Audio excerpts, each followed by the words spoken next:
Oh God, I knocked down my blanket. All right. I actually hit my head on that one, so that's fun. Concussions for the win. Yes. Welcome, everybody, to the special Halloween episode of History Shmistory. This isn't coming out on Halloween, but it's coming out the week of Halloween, so, close enough. As you can see, I'm dressed for the occasion. This is going to be a great one. We got 2 Halloween stories here. Real solid stuff.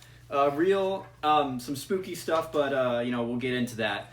I'm Asher Wertheimer. I'm your host. Welcome back, reigning champ, Pat Fitzgerald. There he is. He's going for that triple crown. Although you actually already have a triple crown, don't you? Oh yeah. Quadruple crown. Quadruple crown. He's going for triple crown is the Kentucky Derby thing.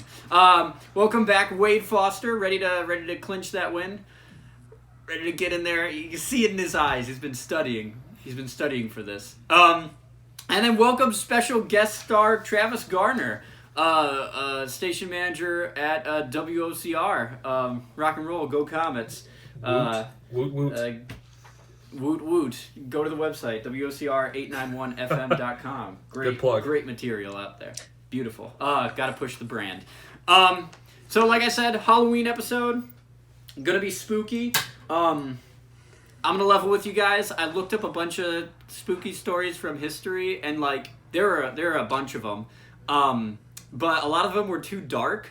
Like one of them was the longest unsolved murder in Germany's history, which I thought you guys would immediately think was Shmistory because it was set in Germany. It's me. But it was incredibly dark that someone murdered this entire family, adults, children, and all, and then lived with the bodies for 3 days. And so now I was I don't think we need to go into that story. Come to WOCR where we tell murder stories. Yeah, exactly. Yeah, so there was nothing explicitly anti-FCC, but I just felt it was not in the Olivet College spirit. So instead we chose some fun ones. Yeah, not compact. There's still a pretty messed up one in here. So, brace yourselves. Viewer discretion is advised. But there's also a little bit of a fun one. Which is actually our first one, and it's actually a folk tale, which might cast some doubt on its authenticity, but who knows? Let's get into our first story. Counting down, 3, 2, 1,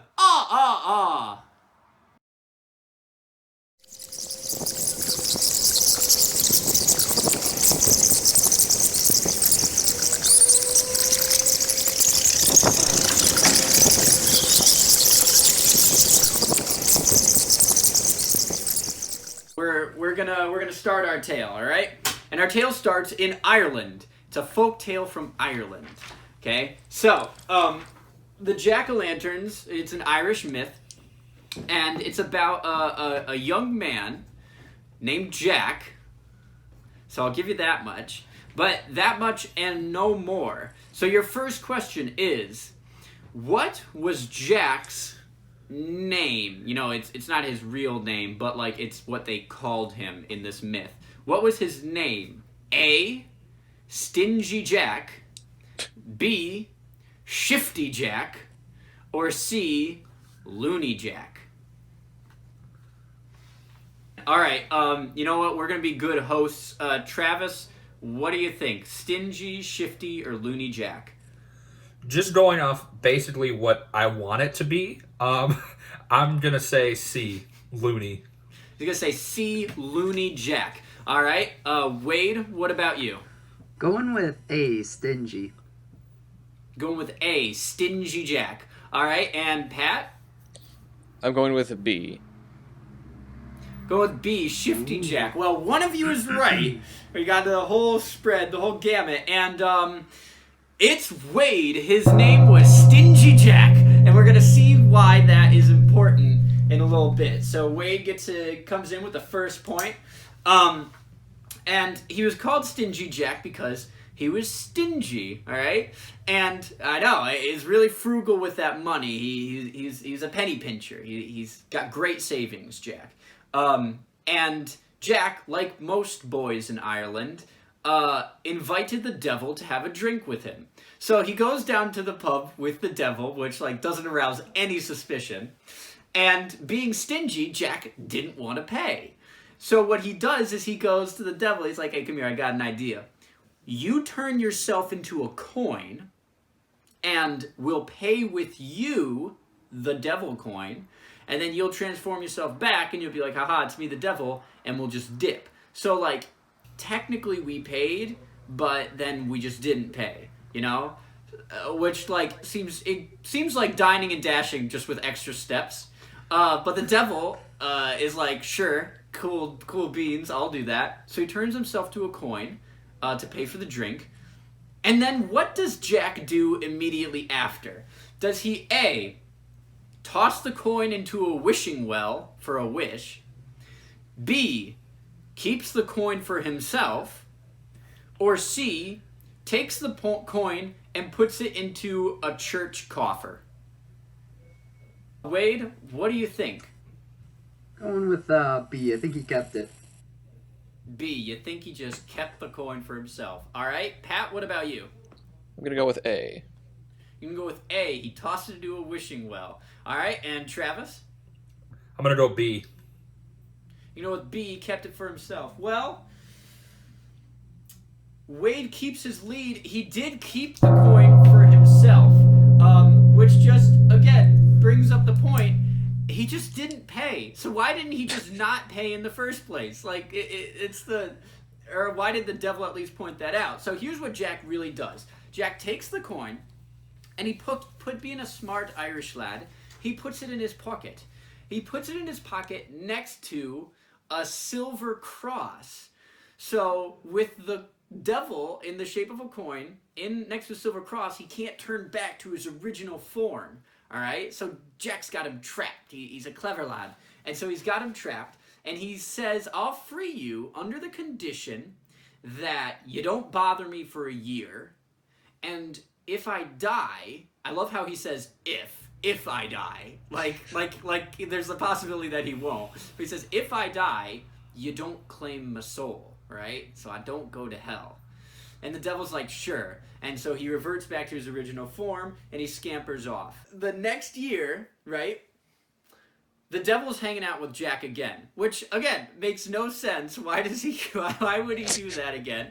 But I guess he gives him a second chance, right? So he thinks that Jack has changed his ways. He's hanging out with him.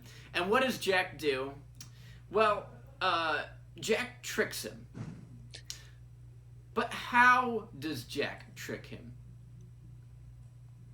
Here's how he tricks him. He gets him to climb up into a tree to pick fruit, all right? And when he gets up into the tree to pick fruit, Jack carves a cross into the trunk of the tree so the devil can't climb down. And then he says, all right, here you go, Mr. Devil Boy. I'll let you down under the condition that you don't bother me for 10 years. And I still get to keep my soul if I die. And of course the devil's like, I have literally no choice, so sure. Which, clearly Jack doesn't want to hang out with him, so why does the devil keep pushing this friendship? This sounds like an abusive relationship. I know! Surprisingly, And I it's the feel devil bad. that gets abused. Yeah. I know! I feel bad for the devil. I feel sympathy for the devil. It's a great song. Not pushing that. Not advertising anything. But, so, he doesn't bother Jack for 10 years. Jack doesn't see the devil. What happens next in this story? A. Jack bites the big one. He dies. Wait, B. Jack tricks the devil into a hen house and wouldn't let him out till he promised to leave him alone for 20 years.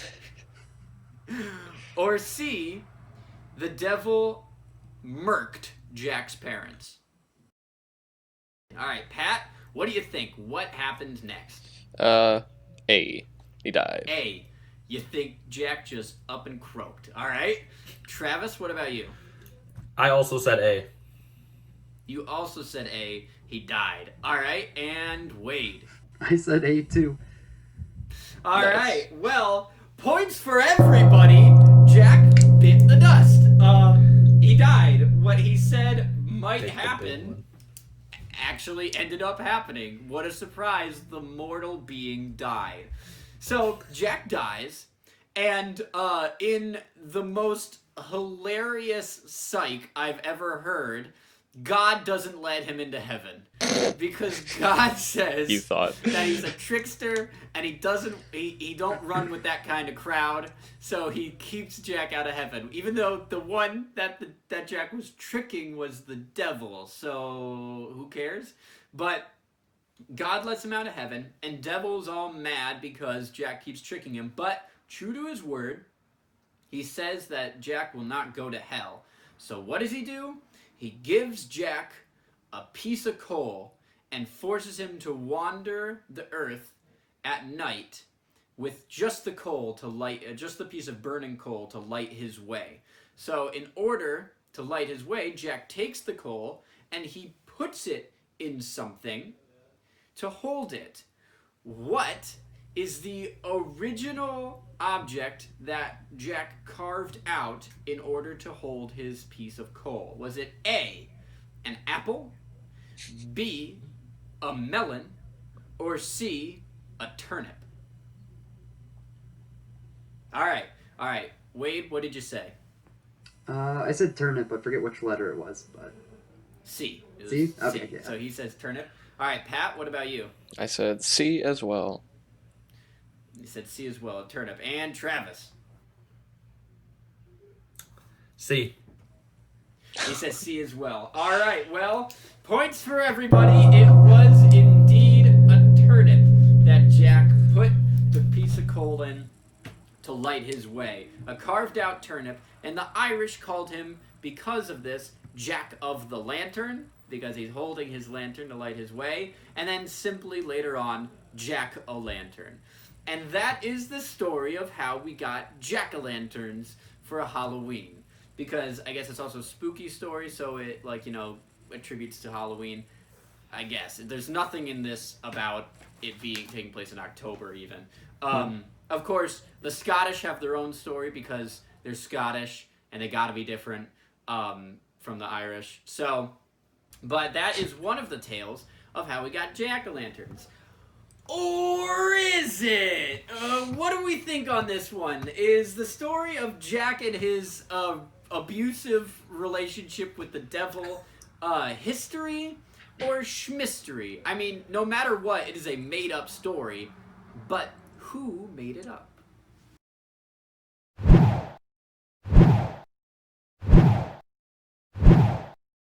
Pat, what did you say? History or Shmistory? Who came up with this fable? I am going with Shmistory. Shmistory. You think this is made up by yours truly? Mm-hmm. Alrighty. Wade, what about you? I think history. You think history. You think this is a genuine Irish folktale. Alright. I'm losing this one, I can feel it. What about you? I also said history.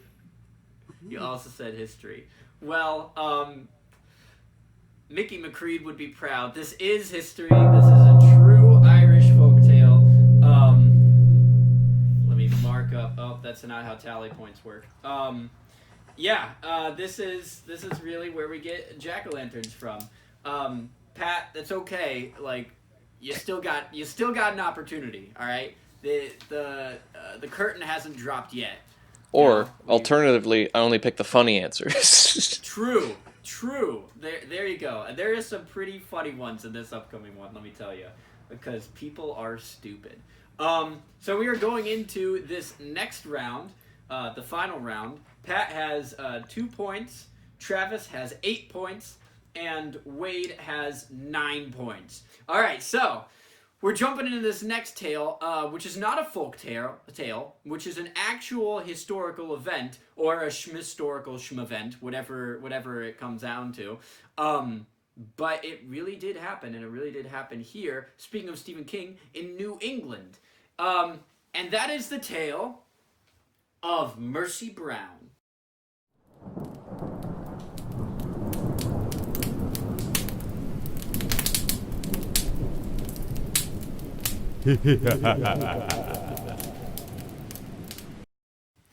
So, Mercy Brown lived with her family in Exeter, Rhode Island. She lived there in the late 1800s, and around the late 1800s, several members of Mercy's family started going sick. And they started going sick with that old pestilence, tuberculosis. But they didn't call it tuberculosis at the time. They had fun words for ways to die horribly.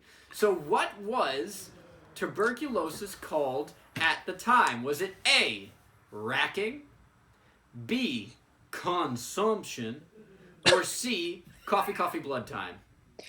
Coffee.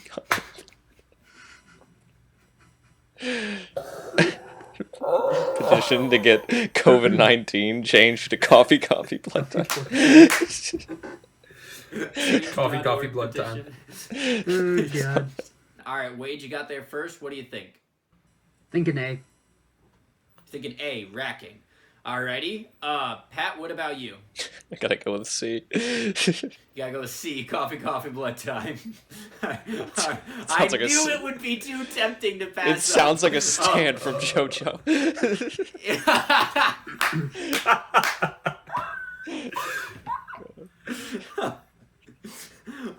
Travis, what about you? I just feel like I need to preface, I'm not picking the same answers as Wade just to try to stay with him. But I said A. I actually do believe that these are the answers. Travis is just, yeah, let Wade go first. Okay, so you also said A, racking. Well, Yes. Points for no one. It was B, consumption. It consumed your body. Racking is actually a spell from the board game Mansions of Madness. So, there we go. That's where that came from. And then coffee, blood time is, as Pat said, a stand from JoJo's Bizarre Adventure. Okay, so no one progresses, but also no one falls behind. So a bunch of the family members of the Brown family are coming down with tuberculosis or consumption. And the first to fall ill is the mother, Mary Eliza Brown. In 1886, her oldest daughter, Mary Oliver Brown, dies. And then in 1891, daughter Mercy and son Edwin Brown contract it. Now, Mercy Brown dies, but Edwin is still kicking. That's important for the tale. So, friends and neighbors are going around saying, this is terrible for the Brown family. Like, everyone's dying, you know? What's the cause? Could it be that tuberculosis is a respiratory disease, so when you cough on other people, they get tuberculosis? And it's, infection rate is like 90% or something. Couldn't be that. I actually don't know if that's the infection rate. Don't quote me on that. No, it couldn't be that. It must be that one of the dead family members is something evil, all right? They didn't understand a lot about science or medicine or much at this point in time. So, this is your next question, what did the town think that one of the dead family members was? Was it A, a witch, B, a goblin, or C, a vampire? Pat, what did you say? It's New England, I gotta go with A. New England, you gotta say A, they're witches. Black Phillip is gonna make an appearance. Travis, just so you can't steal Wade's answer, I have to say. I'll just steal Pat's. I also went with A. Alright, you also said they thought they were a witch. Alright, Wade, what about you? Mix it up. Going B. Goblin.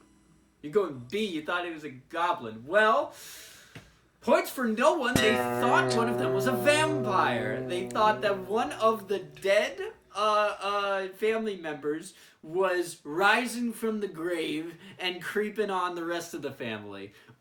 Again, okay. And they didn't use the name vampire exactly. They had a different name for it, but folklore said that multiple deaths in one family was attributed to undead activity. Ooh, spooky.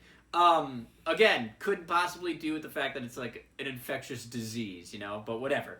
So, George Brown eventually okays exhuming several of his family members to, I guess, perform science to figure out which one of them was the vampire.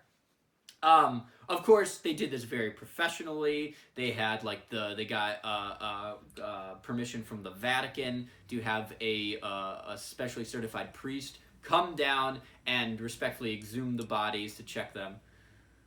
I'm kidding. They got a bunch of villagers, the doctor, and a newspaper reporter went down and dug them up.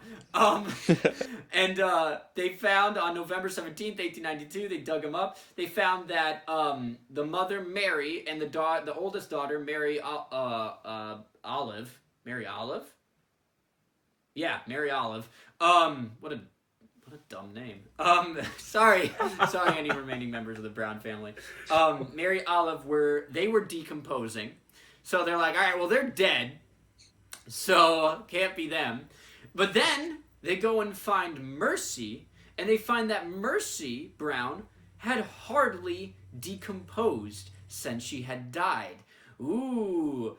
And there was something else that kind of showed them, that proved to them, scientifically remember, that Mercy Brown was undead. What was it? Was it A, when they revealed her body, her eyes were open?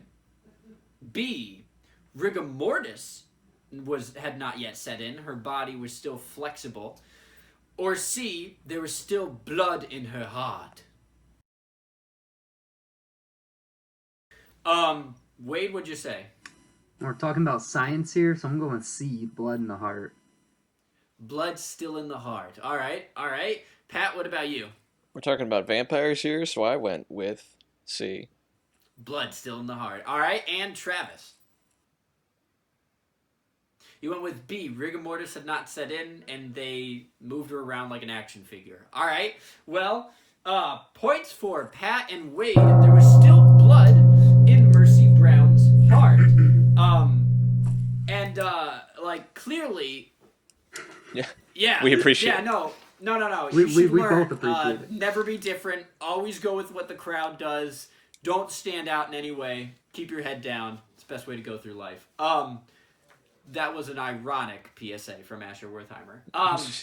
So they figured she was a vampire and was responsible for all the deaths, even though her mother and older sister died before her. Was responsible for all the deaths in the family and for perpetuating Edwin, her younger brother's disease. This was very convincing, of course. She hadn't decomposed since she died, and there was still blood in her heart. Totally convincing. Never mind the fact that it was winter when she died, and she was kept in a mausoleum, like a crypt, above ground. So pretty much in a walk-in freezer. So she was pretty much a mercy-sickle. And then they came in, they're like, she hasn't decomposed. It's like, yeah, 'cause she's solid. The woman is a solid block of ice. So that's why she hadn't decomposed, not because she was a vampire. But they didn't know that back then. So what did they do? She'd also only been dead for 2 months. So what did they do? They go to cure Edwin, and they do it using the telltale folklore guaranteed to work tactic of burning Mary's heart and liver, mixing it in with water, and giving it to Edwin to drink. So they do that because that's what you do with vampires, apparently. Who comes up with this stuff? Like, what doctor is like, yeah, here's how you take care of a vampire, no problem. A very rich one. They do this. They give. Any sensible doctor would come up with this. I mean, come on. This is like the classic, you got ghosts in your blood, you should do cocaine about it. Like, that's what they did. It's the first thing in the medical dictionary. Exactly. You flip it open. First thing, just vampire. Just vampires, liver, heart mixed together. Shaken, not stirred. On the rocks. Call me in 3 days. Send a messenger pigeon in 3 days. So they do this. They give it to Edwin. And what happened? A, the boy made a full recovery. B, he died. Or C, why are you laughing so much? And he died. What? B, he died. I'm sorry. C, he began to talk like Mercy and wouldn't stop until he was blessed by the local priest. Travis, what do you think? He died. You think he died? Yep. Wade, what about you? Gotta trust the doctors here, man. I think he got A-OK. Hey, he got better. You think he got better? All right. Pat, what about you? Although I am a firm believer in the medical practices of New England back in that time period, I'm gonna say C. You're gonna say C. He began to talk like his sister and wouldn't stop until blessed by a priest. Yeah. All right. Well, a point for Travis.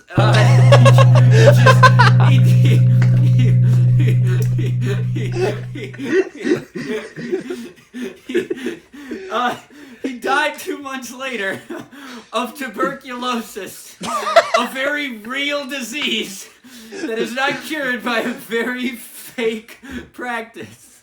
The doctor getting the letter, just putting on his glasses. He died? What? What do you mean? He drank her burned organs and everything. What went wrong? He just holds up a I've done everything I've been taught in medical school. Holds up the Necronomicon. I did everything by the book. Yeah. All right, yeah, so he died 2 months later. He had tuberculosis, so yeah. And Mercy's body was, of course, when they realized their mistake, since the tactic didn't work, they buried her back and gave her, like, full, last rites and everything. I'm kidding. They desecrated her body and then buried it in the Baptist church's I'm kidding. How do you give somebody a good like proceeding and last rites after you rip out their heart and liver? Nope. They just desecrated it some more and put it back in the ground in a different area. All right, and that is actually the historical tale of one of the first vampires in America. Definitely not anything like Bram Stoker's Dracula.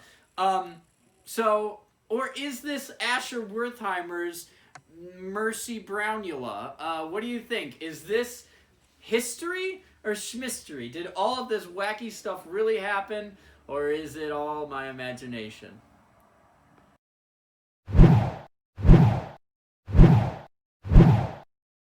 Wade, what do you think? I think this one's history. You think this one's history? You think it really happened? All right. Travis, what about you? Shmistory. You think Shmistory? Didn't schmappen.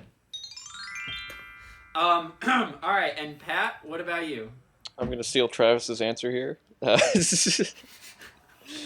My one cause for doing it is you looked at the notes and went, Mary Olive, that's a dumb name. And I feel like you would say that if you wrote it. Yeah, that was a giveaway, I feel like. Well, That's a dumb name. it was a giveaway, in that it gave this game away to Wade. This is history! This really happened! What? I know! This really, both stories. I got you with a twofer. Both stories were history. They really happened. So, yep, there really was Mary Olive. She's been talked about on podcast. Yeah, it is a dumb name, but, I don't know. But yeah, Mercy Brown really was talked about on, like, podcasts. A rapper, I forget which rapper, but a rapper made a movie about her. It had Bill Moseley in it, so there's that. And then there's like she's been talking about podcasts and like TV shows and stuff. But again, the poor girl died of tuberculosis. And all this horrible stuff. And the town just dug her up. And burned part of her organs and fed it to her poor brother, who then also died of tuberculosis. Could you imagine? And the dad, I think, lived. So could you imagine being that dad just like, well... Imagine being that dad at that funeral and the doctor comes up and he like puts his hand on his shoulder. He's like, we did everything we could. We did literally everything we could, Paul. Imagine trying to tell that story at a family reunion. Oh no. Yeah. I got one. Wow, what great times. So that brings us to our conclusion with Pat Fitzgerald coming in third with 3 points, Travis Garner coming in second with 9 points, and Wade Foster dethroning Pat at the top with 15 points, certificate. winning this episode.